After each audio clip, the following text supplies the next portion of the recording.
얼마나 은혜가 되든지. 목사 설교보다 100배 낫더라고요. 제가 은혜를 많이 받았어요. 그래서 동영상을 보고 또 보는 가운데 이 성공과 실패에 대한 말씀을 좀 전해야 되겠다 하는 마음을 주셨어요. 오늘 함께 나눌 말씀의 제목은 실패도 성공도 축복입니다. 한번 따라해 볼까요? 실패도 성공도 축복입니다. 실패도 성공도 축복입니다. 여러분, 왜 누군가는 떨어지고, 왜 누군가는 합격하고, 왜 누군가는 실패의 쓴잔을 마시고, 왜 누군가는 성공의 기쁨을 맛볼까요? 열심히 새벽 기도도 나가고, 열심히 성경 통독도 하고, 열심히 봉사도 하고, 열심히 섬기면서 신앙생활 하는데, 왜 누군가는 갑자기 큰 병이 걸리고, 교통사고를 당하고, 사업은 더 어려워지고, 가족관계는 더 힘들어지기만 할까요? 크리스찬으로서 이런 상황 어떻게 바라봐야 할까요? 하나님을 만난 후에 이 문제에 대해서 수없이 의문을 가지며 고민했던 이영표 선수는 이렇게 말합니다. 이 친구는 독실한 불교 신자였어요.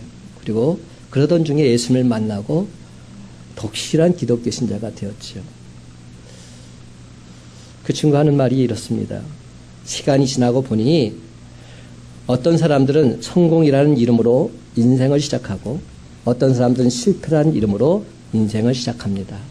그러나 어떤 사람은 이른 성공 때문에 자만하다가 실패로 끝나기도 하고 어떤 사람은 비록 실패로 시작하지만 실패를 딛고 일어나서 성공하는 사람도 있습니다. 그런데 하나님이 우리에게 주시는 모든 것은 축복입니다. 그것이 무엇인지 간에 성공과 실패는 반대말이 아니라 축복의 한 가지입니다. 성공이나 실패는 축복의 과정일 뿐입니다. 성공도 축복이고 실패도 축복입니다. 성공으로 시작한 인생이 실패로 끝나기도 하고 실패로 시작한 인생이 성공으로 끝나기도 한다면 성공이 성공이 아니고 실패가 아닌 겁니다. 이것을 안다면 성공했다고 해서 자만하지도 않게 되고 실패했다고 해서 좌절하지도 않게 됩니다. 왜냐하면 우리 인생은 지금으로서 끝나는 것이 아니라 하나님께서는 우리 모두에게 어떤 계획이 있으시고 그 계획을 이루어가는 시간과 방법은 다 다르기 때문입니다. 그래서 저는 여러분이 하나님과 동행하면서 살아가면서 성공을 만났을 때든 실패를 만났을 때든 교만하거나 좌절하지 않는 성도들이 되었으면 좋겠습니다. 그렇습니다. 성공이든 실패든 바로 그 순간은 영원한 축복으로 가는 과정일 뿐입니다. 그래서 전도서 7장 13절과 14절은 이렇게 말합니다. 하나님께서 행하시는 일을 보라. 하나님께서 굳게 하신 것을 누가 능히 곧게 하겠느냐. 형통한 날에는 기뻐하고 곤고한 날에는 되돌아보아라.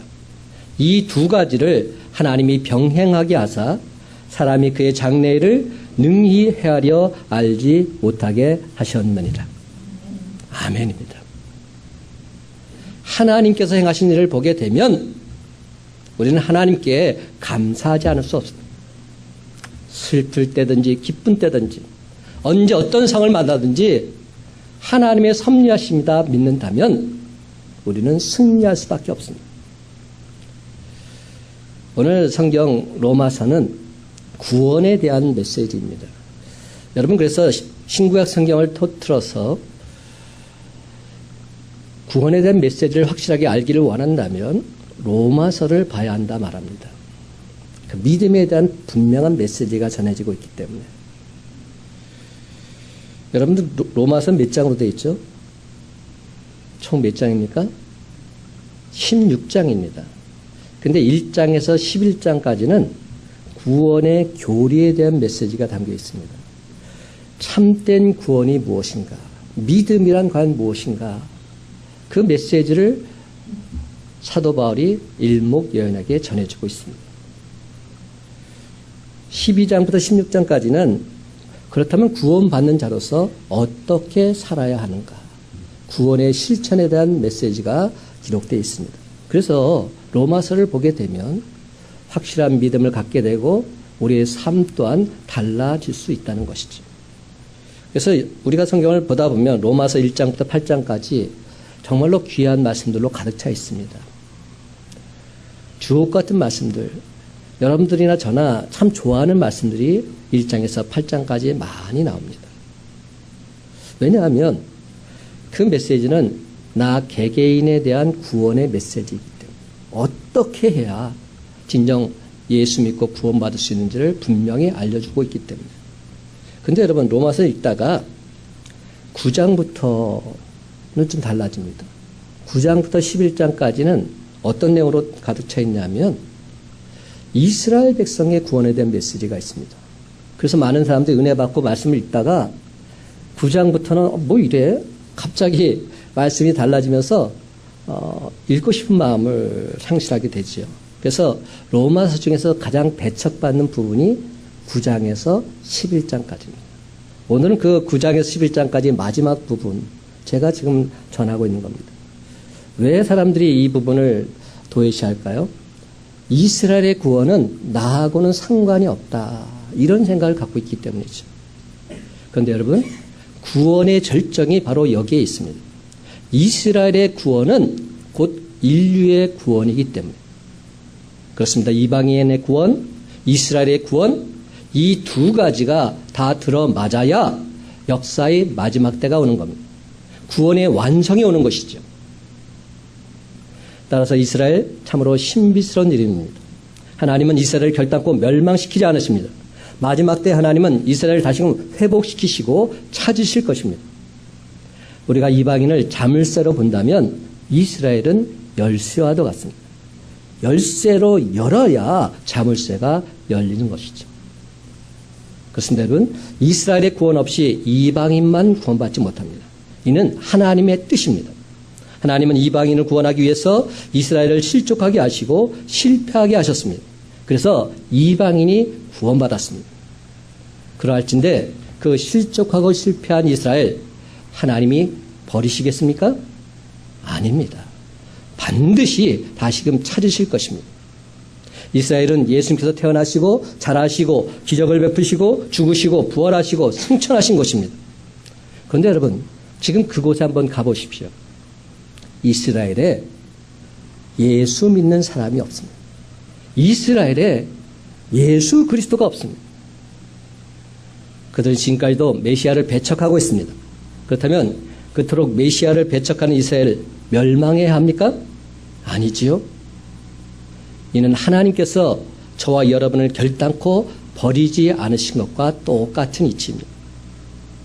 하나님께서 택하신 사람, 하나님께서 반드시 끝까지 동행해 주십니다. 이처럼 아무리 잘못하고 실수를 했다 할지라도 이스라엘을 다시금 찾으시고 부르시고 회복하셔서 구원 역사의 완성이라는 대단한 막을 내리게 하실 것입니다. 그렇다면 여러분, 이스라엘은 과연 어떻게 구원을 받을 수 있을까요?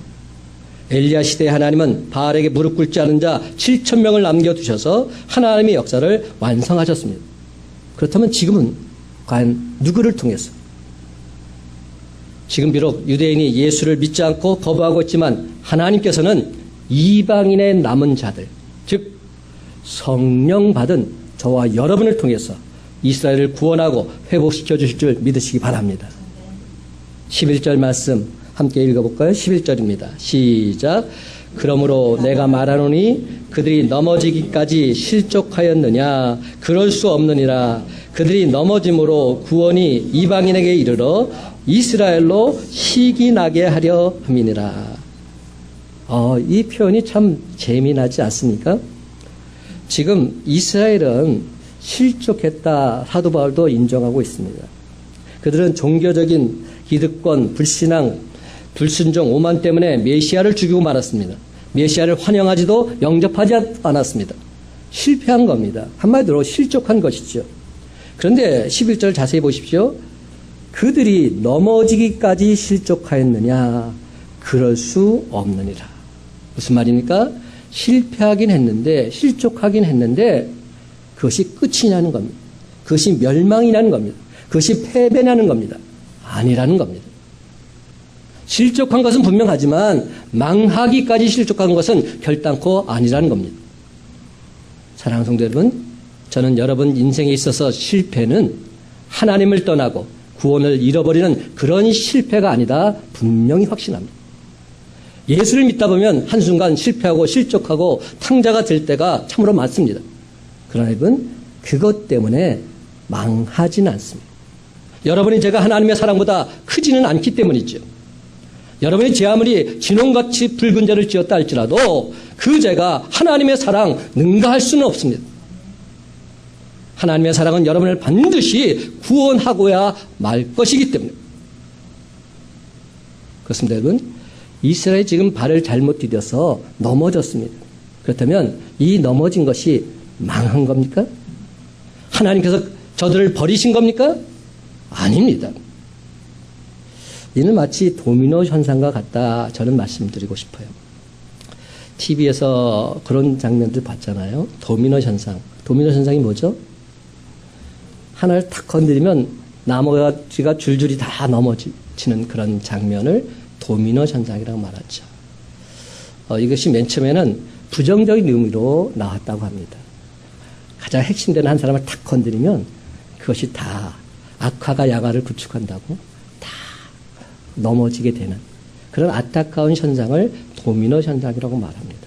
그런데 여러분, 요즘은 좀 그 의미가 달라졌습니다. 도미노 현상을 통해서 더 아름다운 것이 연출된다면 그것이야말로 기쁨이요 행복 아니겠습니까? TV 장면에서 그런 장면을 보잖아요. 하나를 딱 건드렸어요. 근데 넘어지면서 놀라운 장면들이 연출됩니다. 요즘은 단순히 넘어지는 것이 아니라 모든 것들이 활동을 하면서 정말로 신기한 그 활동적인 장면들이 연출되는 것을 보게 되지요. 그렇다면 그것으로 인해서 모든 것이 회복이 됐다면 얼마나 감사한 일입니까? 지금 이스라엘 백성들의 실패로 인해서 이방인들이 구원받았다면 그거보다 더 기쁘고 좋은 일이 어디 있습니까? 그것을 지금 사도 바울은 말하고자 했던 겁니다. 이스라엘이 실족하면서 넘어졌습니다. 그러면서 툭 이방인을 쳤습니다. 근데 이방인을 치면서 넘어지고 쓰러진 것이 아니라 쓰러지고 넘어졌음에도 불구하고 회복되고 있습니다. 놀라운 일들이 벌어지게 된 겁니다. 망하는 쪽으로 넘어진 것이 아니라 구원받는 쪽으로 넘어진 겁니다. 이스라엘 백성들이 넘어져서 이방인들을 건드렸더니 이방인들이 다 예수 믿고 구원받게 된 겁니다. 이스라엘의 실패가 없었다면 이방인의 구원도 없었습니다. 이 말이 11절 중간에 나옵니다. 이러한 도미노 현상처럼 이스라엘의 실패로 말미암아 복된 소식이 이방인에게 급속도로 전해지게 되었던 것입니다. 그렇습니다, 여러분. 예루살렘과 유대와 사마리아, 소아시아로 복음이 퍼져나갔습니다. 사도 바울이 1차, 2차, 3차 전도여행을 통해서 복음은 중앙아시아뿐만 아니라 터키를 지나서 지중해를 건너서 빌립보로 갔습니다. 그리고 다시 그 복음은 학문과 철학의 도시 에덴으로, 상업의 중심지 고린도로, 종교와 예술의 도시 에베소로, 그리고 당시 세계의 중심지였던 로마에까지 침투해 들어가게 된 겁니다. 마침내 로마가 기독교를 국교로 선포하자 온 유럽이 복음화되었습니다. 이것은 어떤 개인이 잘나서가 아니라 하나님의 성령이 전 이방인들에게 2000년 동안 바람처럼 찾아왔기 때문입니다. 그 바람이 돌고 돌아서 한국까지 오게 된 겁니다. 그리고 지금 저와 여러분이 이 자리에서 주님께 예배드리고 있습니다. 참으로 놀랍지 않습니까? 무엇 때문에 이런 일이 생겼습니까? 이스라엘의 실패 때문입니다. 바로 이것이 신비스러운 것이죠. 바로 이것이 놀라운 것입니다. 한국에 복음을 전해준 사람은 미국인이지만 사실은 유대인이 복음을 전해준 겁니다. 이방인에게 최초로 복음을 전해준 사람 누굽니까? 사도 바울 아닙니까? 사도 바울은 유대인입니다. 베드로가, 스데반이, 빌립이 다 유대인이었습니다. 12제자가 그렇습니다. 그들이 창에 찔리고 높은 성전 꼭대기에서 떨어뜨림을 당하고 거꾸로 십자가에 못 박히고 돌에 맞아 죽어가면서 저와 여러분에게 복음이 전파되어진 겁니다. 이것이 이스라엘이요, 이것이 유대인의 모습입니다. 사도행전 13장부터 28장까지를 보게 되면 사도 바울은 유대인이었고 예수 믿는 사람을 잡아다가 옥에 가두는 종교적 욕심이 특심한 사람이었습니다. 그는 숨어있던 사람까지 잡아온 사람이었어요. 이렇게 예수 믿는 사람을 박해하던 사도 바울은 다메섹 도상에서 예수님을 만나게 됩니다. 예수님을 만난 순간 바울은 그분이 메시아라는 사실을 깨닫게 됩니다. 그때 사도 바울은 충격을 받습니다.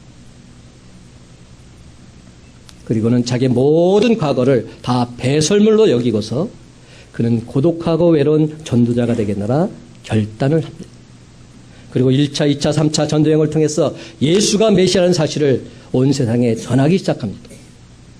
근데 여러분, 사도행전을 읽다 보면 재밌는 사실을 하나 발견할 수 있습니다. 사도 바울이 처음부터 이방인을 대상으로 전도한 것은 아니라는 사실입니다. 사도 바울은 원래는 이방인을 전도하자는 마음이 없었어요. 사도 바울은 가는 곳곳마다 누구를 전도했는지 아세요? 유대인들을 대상으로 전도했어요. 제일 먼저 찾아간 것은 회당이었습니다. 회당을 찾아가서 유대인들을 모아놓고 예수가 메시아라는 사실을 선포했습니다. 근데 유대인들이 그 말을 받아들이지 않는 겁니다. 마치 자기의 옛날 모습 그대로 화를 내면서 돌을 쳐 자기를 죽이려고까지 합니다. 성전 밖으로 내몰려 하고 성전 꼭대기에서 내밀려고 합니다. 바울을 죽이기 전까지는 자지도 먹지도 않겠다고 청년들이 결사대까지 구성합니다. 그렇습니다. 유대인 회당에서 유대인들에게 복음을 전하는데 유대인들은 정작 귀를 막고 눈을 가리고 아예 믿으려 하지 않았던 겁니다. 그래서 복음이 하는 수 없이 옆에서 구경하고 있던 이방인들에게 전해지게 된 것이죠. 그런데 복음이 이방인들에게 전해지게 되니까 스펀지가 물을 받아들이듯이 정신없이 복음을 받아들이게 된 겁니다. 이를 사도행전 13장 46절에서 사도 바울은 이렇게 표현합니다. 바울과 바나바가 담대히 말하여 이르되 하나님의 말씀을 마땅히 먼저 너희에게 전할 것이로되 너희가 그것을 버리고 영생 얻기에 합당하지 않은 자로 자처하기로 우리가 이방인에게로 향하노라. 그렇습니다, 여러분. 이스라엘의 실패는 이방인에게 복음을 전하는 계기가 된 겁니다. 48절을 보면 이방인들이 어떻게 복음을 받아들인지 설명합니다. 이방인들이 듣고 기뻐하여 하나님의 말씀을 찬송하며 영생을 주시기로 작정된 자는 다 믿더라. 여러분, 이것이 이스라엘의 실패한 이유입니다. 그러므로 저는 여러분의 실패가 도리어 여러분 신앙이 굳건해지면 물론이요, 여러분의 가정이 복음화되는 계기가 되기를 간절히 바랍니다. 어떤 사람이 병이 들 수도 있고 사업이 망할 수도 있고 직장에서 쫓겨날 수도 있습니다. 그러나 하나님 없는 실패는 영원한 실패요, 하나님이 함께 하시는 실패는 결단코 실패가 아니라 영원한 축복이 되는 줄 믿으시기 바랍니다. 12절 말씀 다 같이 함께 읽어보십시다. 12절입니다. 시작. 그들의 넘어짐이 세상의 풍성함이 되며 그들의 실패가 이방인의 풍성함이 되거든 하물며 그들의 충만함이리요. 여러분, 이 말의 뜻 이해하시겠어요? 이스라엘의 실패가 세상의 부유함이 되었다는 겁니다. 이스라엘의 넘어짐이 이방인의 부유함이 되었다는 거죠. 이스라엘 백성들이 실패함으로 저 이방인들이 예수 믿고 놀라운 은혜와 축복을 체험하게 되었다는 겁니다. 이는 진정 하나님의 계획하십니다. 이방인의 부유함이 이렇게 되었다고 한다면 이스라엘이 만약 충만해지면, 복음으로 충만해지면 과연 어떤 일이 벌어지겠느냐, 놀라운 일 반드시 나타나지 않겠느냐, 이렇게 말하고 있는 겁니다. 사랑하는 성도 여러분, 이스라엘은 잘못했습니다.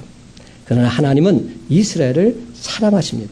하나님께서 나 같은 죄인을 구원하시기 위해서 자기 아들을 희생시킨 것처럼 온 인류를 구원하기 위해서 이스라엘을 희생시킨 것이죠. 그러므로 영적으로 사막 같은 이스라엘 백성들을 위해서 구원받은 우리 모두가 눈물 흘리며 중보 기도해야 하지 않겠습니까? 주님, 저 불쌍한 이스라엘 백성들 구원해 주옵소서. 이것이 우리의 기도 제목이 되어야 하지 않겠습니까? 하나님께서는 이스라엘을 돕는 자에게 놀라운 축복과 은혜를 예비하고 계십니다. 근데 어떤 분들은 이런 얘기를 하더라고요. 목사님, 솔직히 잘 와닿지 않습니다. 지금 이스라엘 백성들 얘기할 게 아닙니다. 내가 문제입니다. 내가 지금 신앙사는데 어려움 겪고 있는데 무슨 이스라엘 백성의 구원을 위해서 우리가 중보기 돼야 한다 말씀하십니까? 근데 여러분, 정말 중요한 것은 주님께서는 나뿐만 아니라 나와 상관없는 저들까지도 사랑하신다는 겁니다. 특별히 당신이 택하신 이스라엘 백성들 결단코 외면하지 않으신다는 겁니다. 그리고 성경은 분명히 나와 있습니다. 이스라엘 백성들이 구원할 때 그제서야 마지막이 오리라. 그러면 우리는 이스라엘 백성들의 영혼 구원을 위해서 기도해야 합니다. 사도 바울은 말합니다. 이방인이 구원받고 놀라운 은혜와 부요를 체험한다면 이스라엘이 구원받게 되면 어떤 일이 과연 벌어지겠느냐 이렇게 말하고 있죠. 이것이 로마서 11장의 결론에 맞습니다. 이스라엘은 역사를 완성하기 위해서 반드시 회복되게 되어 있습니다. 그러므로 여러분, 구멍 뚫린 병에 물을 가득 채우려면 우리가 어떻게 해야 되죠? 여기 만약에 구멍이 뚫렸어요. 그러면 여기를 메꿔야 하지 않겠습니까? 예를 들면 옷에 긁혀서 구멍이 생겼어요. 그러면 그것을 메꿔야죠. 그래야 정상적으로 모든 것이 진행될 수 있죠. 요즘 우리가 전도하다 보면 너무나도 힘들어합니다. 우리 성도님들도 마찬가지예요. 전도하는데 열매는 없는 겁니다. 그러다 보니 실족할 수밖에 없어요. 하나님 이게 뭡니까? 이렇게 열심히 복음을 전해도 그 누구도 주님 전에 나오지 않고 있는 이런 모습 너무나도 안타깝습니다. 이런 마음을 갖게 되지요. 이러한 때에 지금 사도 바울의 메시지를 우리가 좀 볼 필요가 있습니다. 특단의 방법이 필요하다는 겁니다. 본거지에 성령의 바람이 불어야 한다는 겁니다. 무슨 말인지 아세요? 이스라엘 본거지에 성령의 바람이 부는 것, 이것이 우선되어야 된다. 선택된 이스라엘 백성들에게 주의 복음이 전파되어야 한다는 겁니다. 이것이 오늘 우리에게 주시는 사도 바울을 통한 하나님의 메시지입니다. 그러면서 사도 바울은 우리에게 이렇게 부탁을 해요. 13절과 14절 다 같이 한 목소리 읽어봅시다. 13절 14절 시작. 내가 이방인인 너에게 말하노라. 내가 이방인의 사도인 만큼 내 직분을 영광스럽게 여기노니 이는 혹 내 고륙을 아무쪼록 희귀하게 하여 그들 중에서 얼마를 구원하려 함이라. 아멘. 여러분, 사도 바울은 이방인의 사도라고 말합니다. 그 이방인의 사도인 사도 바울이 지금 이방인들에게 부탁하고 있습니다. 어떤 부탁을 합니까? 나는 내 직분 영광스럽게 여긴다. 근데 너희들한테 부탁할 것이 있는데 아무쪼록 내 고력을 희귀하게끔 해라. 이게 무슨 말입니까? 예수 잘 믿으라는 거예요. 예수 잘 믿어서 이야 나도 예수 믿고 싶구나. 이렇게 만들라는 겁니다. 이것은 꼭 이스라엘에게 해당되는 말씀만이 아닙니다. 여러분이 예수 잘 믿으면 여러분의 가족 식구들 중에서 아직 주님을 알지 못하는 자들, 여러분의 이웃 친척 중에서 아직 주님을 잘 모르는 자들, 이야 나도 예수 믿고 싶고 희귀 나게끔 그렇게 살라는 겁니다. 진짜 예수 믿으라는 겁니다. 지금 사도 바울이 이방인들에게 부탁하고 있는 메시지는 하나입니다. 예수 잘 믿어라. 예수 똑바로 믿어라. 그래서 이스라엘 백성들이 너희들 보고 나도 예수 믿고 싶어. 희귀가 생기게끔 하라. 제발 그랬으면 좋겠다. 여러분, 이 메시지를 보면서 어떤 생각이 드십니까? 정말로 사도 바울의 이스라엘 백성들을 향한 안타까운 마음이 느껴지지 않으십니까? 지금은 이방인들을 대상으로 복음을 전하고 있는데 내가 진짜로 원했던 것은 내 동포의 영혼포. 우리도 마찬가지 아닙니까? 지금 밖에 나가서 복음을 전하고 있는데 내가 진짜 원하고 있는 것은 내 아들, 내 딸, 내 부모님 영혼포.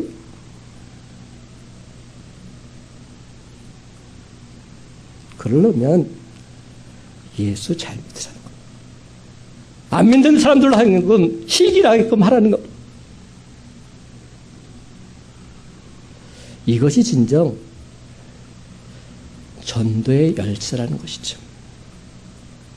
그러면서 15절 말씀 다 같이 한 목소리 읽기 원합니다. 15절 말씀 시작. 그들을 버리는 것이 세상의 화목이 되거든 그 받아들이는 것이 죽은 자 가운데서 살아나는 것이 아니면 무엇이리요. 이 무슨 말입니까? 사도 바울의 말이 좀 어렵기는 어려워요. 근데 이런 뜻이에요. 이스라엘 백성들 버려서 세상 다른 많은 사람들이 주님의 놀라운 은혜와 화평을 체험하게 되었다면 그들을 다시금 저 이스라엘 백성들을 받아들이게 되면 어떤 축복이 임하게 되느냐? 다시 사는 축복. 부활의 축복이 임하게 되는 것 아니냐. 영생의 축복을 체험하게 되는 것 아니다. 이것보다 더 귀한 것이 어디 있느냐. 여러분 우리가 성공, 실패의 기준이 뭡니까? 많은 사람들은 세상에서 부귀영화를 누리는 것 이것이 마치 성공과 실패의 기준인 것처럼 착각합니다.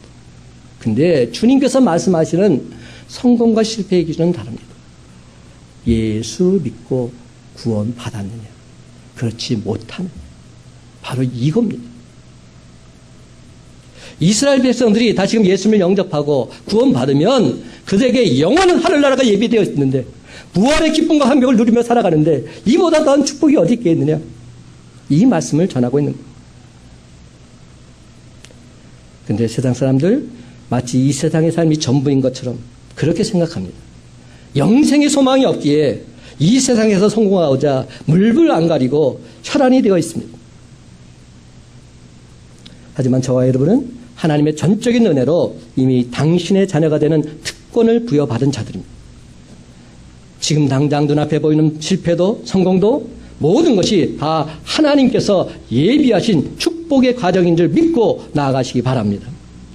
사랑하는 성도 여러분, 하나님께서 이 세상 만물을 창조하셨습니다. 그리고 지금도 주관하고 계심을 믿으십니까? 그 하나님께서 지금 저와 여러분을 너무나 사랑하셔서 아무런 대가 없이 당신의 자녀 삼아주셨음을 믿으십니까? 지금까지 우리를 인도하신 하나님께서 앞으로의 삶도 가장 좋은 길로 인도해 주실 것을 믿고 사십니까? 아니 그 무엇보다도 저와 여러분에게는 영원한 하늘나라가 예비되었음을 확신하며 살고 계십니까? 만약 믿으신다면 확신하신다면 뭐가 문제입니까? 세상 만물을 창조하신 하나님께서 지금도 나와 함께 하시고 내 앞길을 인도해 줄 것을 내가 믿는다면 그리고 나에게는 이 세상의 삶이 전부가 아니라 영원한 하늘나라가 예비되어 있음을 믿으신다면 뭐가 문제입니까?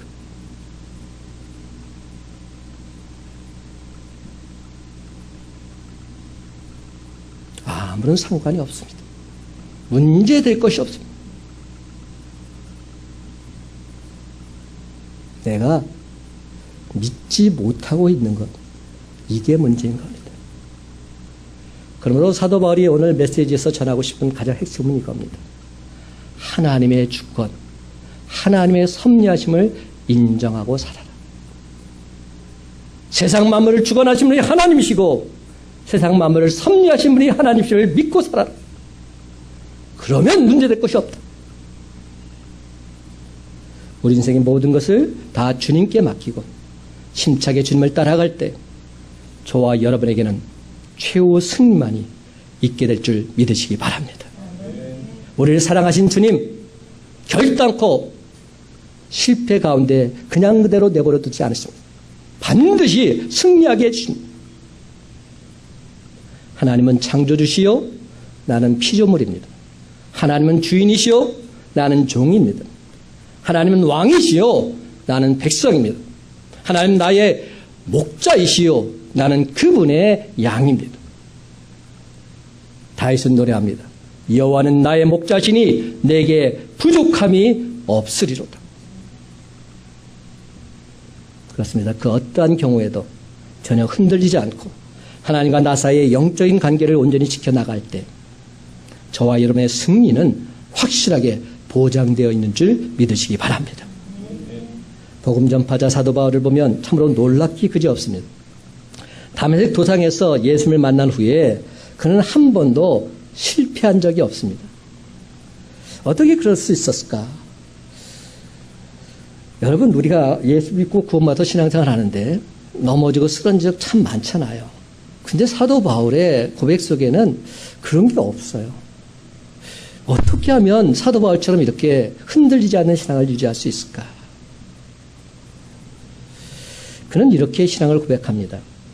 고린도전서 15장 10절 말씀. 그것이 정답이에요. 그러나 내가 나 된 것은 하나님의 은혜로 된 것이니 내게 주신 그의 은혜가 헛되지 아니하여 내가 모든 사도보다 더 많이 수고하였으나 내가 한 것이 아니요 오직 나와 함께 하신 하나님의 은혜로다. 하나님의 은혜입니다. 이것이 사도 바울의 고백이죠. 이 모든 것 다 하나님의 은혜입니다. 그러므로 그는 더 이상 자기 자신을 드러낼 이유가 없지요. 하나님의 은혜에 감사할 뿐이죠.